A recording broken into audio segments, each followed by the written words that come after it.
The U.S. hit 3 nuclear sites in Iran overnight, but it remains unclear where the strikes did destroy all of Iran's nuclear capabilities. This report now from our North America editor, Sarah Smith.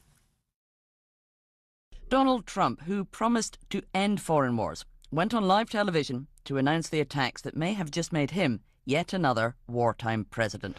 Tonight I can report to the world that the strikes were a spectacular military success. Iran's key nuclear enrichment facilities have been completely and totally obliterated. Iran, the bully of the Middle East, must now make peace. If they do not, future attacks will be far greater and a lot easier. In the White House Situation Room with his top security officials, President Trump, making the final decision to attack, had to calculate what the consequences might be. Will airstrikes against Iran's nuclear sites result in attacks on US forces that could start a full-scale war?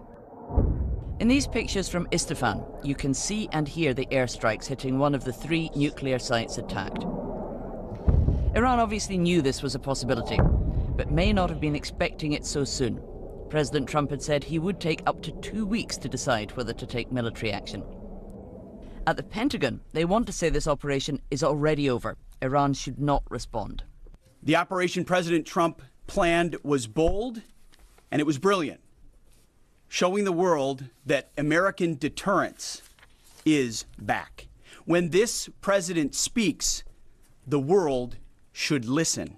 This Pentagon map shows warplanes taking off from Missouri in the American heartland and flying a 40-hour round trip to deliver their enormous munitions, 14 bunker-buster bombs. What damage did they do? These satellite photographs show the underground nuclear site at Fordo before and then after the airstrikes. The B-2 bombers totally obliterated the site, claimed Donald Trump.